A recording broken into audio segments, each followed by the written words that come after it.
way back to what, Stan Lee originally created when he made the X-Men who they were. It was an opportunity to tell a really unique kind of hero story. Protecting a world that hates and fears them, it's a hard thing to do. To be that kind of grown-up when people are disparaging you and hating you for something that you have just no control over. And that's what makes the X-Men so heroic, because their heroism is a step beyond most other superheroes.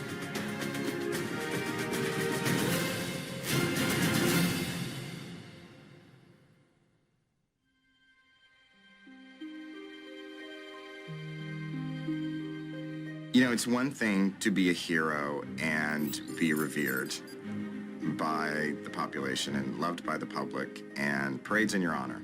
But it's another thing to be a hero and do the right thing when everybody hates you and fears you. That sense of alienation, that feeling that you don't belong, even though you desperately want to, is something that, that's really part of what makes being a human being.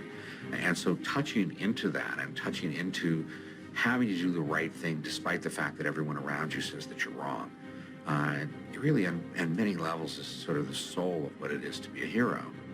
It takes a strength of character to stand up and say, I forgive you, and I'm going to fight for you, and I'm going to protect you because you deserve to be protected. Even if you wouldn't stand up for me, I'm better than you. I'm going to stand up and help you. You deserve it because you're a person. The X-Men are the ultimate outsiders. They're fighting a war where they have no allies and the world's against them. And it's tragic and compelling at the same time. Being able to capture that and embody that in the X-Men is probably one of the many reasons why they're as popular as they are.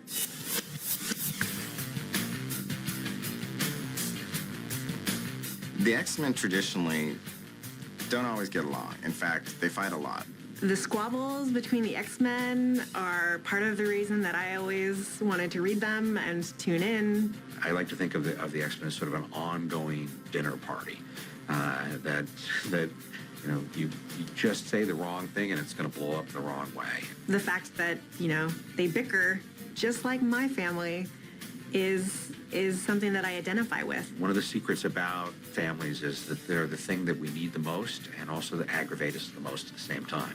If you're in close quarters with these people, you're going to have problems, you're going to have issues, things are going to come up.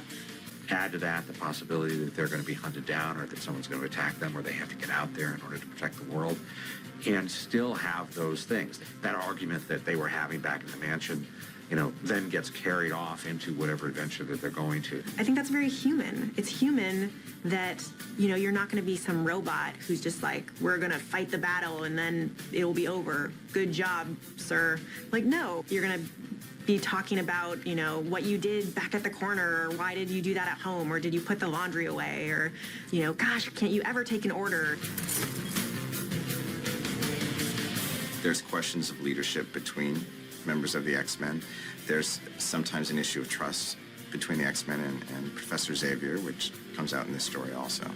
So that makes for really interesting character dynamics and conflict between the characters that sometimes mirrors or contrasts the conflicts that they have in the larger world.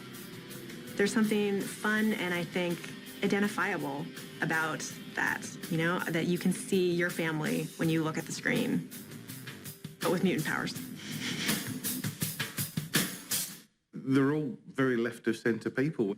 When you look at the lives of each of these characters, they can't be any other way. We have Cyclops, who is traditionally the leader of the X-Men, and he fires these amazing rays out of his eyes. He has a visor that helps him control them. He is this hero who is kind of struggling with being a hero. He just doesn't know if he really is the leader that he wants to be. So he's always got the weight of the world on his shoulders.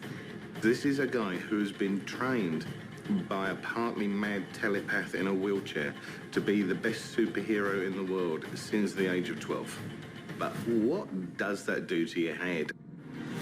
We're not giving you a whole lot of choice about this. You're going to lead the X-Men and you are going to be the best superhero in the world. despite the fact you can't look at anything without burning it. You will wear these huge pieces of ruby quartz over your eyes. You will never see the world in a color other than red for your entire life. We have Wolverine, who's the best-known X-Man with his cool animal powers and his adamantium claws. He's that fun character who's just going to say what's on his mind. He brings everyone down to earth when things get too crazy. You know, when Cyclops is too mopey or sort of, you know, hyper-focused, he brings him down to earth. When Scott does something that Logan feels is out of character, Logan will actually call him on it. He's like, I'm much more comfortable with you basically being Ron Howard in Happy Days. Don't do that. I will throw up in your visor. Don't do that. That's just wrong. It's almost like they're trying to trap each other in the interpersonal relationship they started with, and they're not going to let each other grow because they're kind of comfortable with the way things are with this mutual admiration that is mostly expressed as hate. You need that plain-spoken person who's saying that this is crazy in a group, in a family. Wolverine is Wolverine. I mean, he's 100 years old for a start. I mean, have you got any very old relatives? Are they completely there? Beast, who is our kind of, he is what his name says he is. He's a big, giant, blue cat, basically. He has like, advanced dexterity and agility and strength. Beast is cool because he's got this sort of animalistic look and powers, but he's also really smart and an amazing scientist. Henry McCoy, he's a mad scientist. He's a mad scientist with no controls or limits put on him. He's a crazy guy with all the resources in the world and no supervision. Storm, who is this kind of weather goddess who, you know, has control over the weather. She's this kind of serene, grounding presence in the X-Men. Almost like a mother figure, able to sort of calm everyone down. From some perception, she's almost the mutant story made good. She's the orphan urchin from Cairo who was then worshipped. The only mutant ever to have been worshipped with that mutant holding a gun to people's head first as a weather goddess, and now she's a queen. So when we speak to the themes of X-Men, which are about intolerance, she kind of has to be an observer because she's not really one of the oppressed anymore. She wants to be there, she wants to help, but none of the things the X-Men have to deal with will ever affect her again.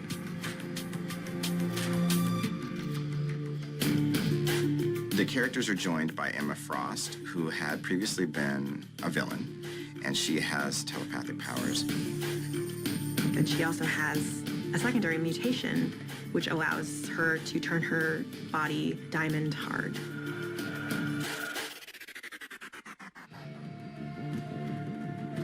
And finally, we have a new X-Men named Hisako, and her code name is Armor, and she has this sort of psychic armor that protects her from anything. Also, we see her learn about mutants and about, does she have a responsibility as a mutant? You know, does she need to become an X-Man? You know, does she need to learn about her powers? She grapples with all those issues.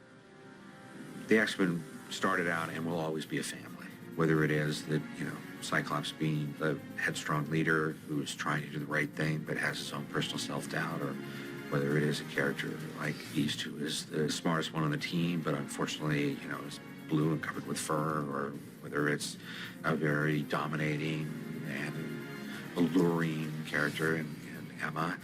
You know, any of those characters along the way, they each sort of bring out facets of a family that you know.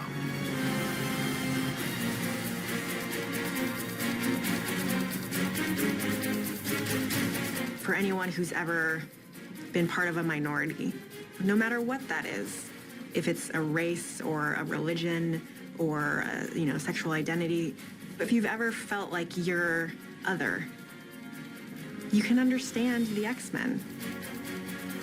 The reason why people relate to these characters is a combination of understanding what it is to be an outsider and feeling like what it is to be in a family. The X-Men are that touchstone with that feeling, and also the idea that you can overcome and you can do the right thing and you can be amazing.